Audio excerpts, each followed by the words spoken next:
के दोनों ने तलाक के पेपरों में साइन कर दिया। जज के पास गए, जज ने पूछा क्यों आप दोनों एक दूसरे को तलाक देना चाहते हैं? लड़के से पूछा। सामने लड़की भी थी, मतलब पत्नी भी थी। सामने के कटघरे में पत्नी खड़ी थी, सामने के कटघरे में पति खड़ा था, बीच में जज बैठा है। जज ने कहा कि तुम्हें अपने पति को तलाक क्यों देना है, क्या गलती?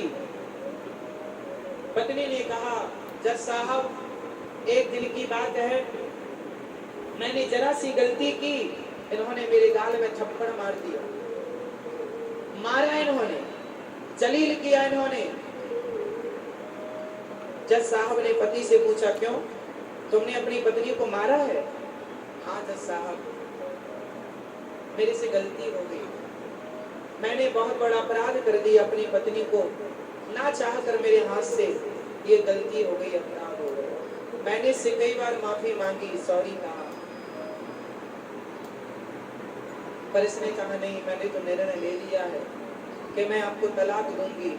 जो नारी का सम्मान नहीं करता, मैं ऐसे पुरुष के संग नहीं रह सकती। जज साहब ने कहा उस लड़की की तरफ देखकर, बेटी विचार कर लो, तुम अपने पति को तलाक देकर बताओ कहाँ रहोगी? लड़की ने कहा मेरी माँ जिंदा है जज साहब, मेरे पापा जिंदा है, कमाते, मैं भी कमाऊंगी, काम करूंगा, पर इस आदमी के साथ नहीं रहूंगी।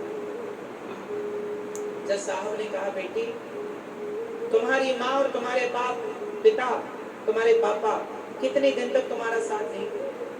जब तुम्हारी माँ बूढ़ी हो जाएगी, जब तुम्हारे पिताजी बूढ़े हो जाएंगे और जब मर जाएंगे, तब तुम्हारा पालन कौन करेगा?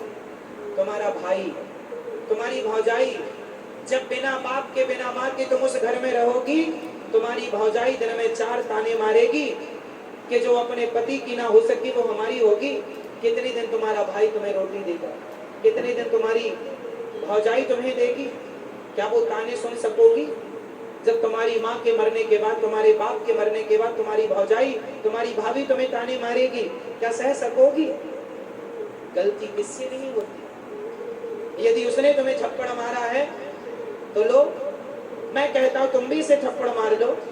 यदि तुम्हारे थप्पड़ मारने से तुम्हारा रिश्ता बचता है तो बचा लो। बेटी, कुएं में जो बाल्टी उतरती है ना, झुकती है, यदि झुकती है तो भरती, नहीं झुकती तो नहीं भरती।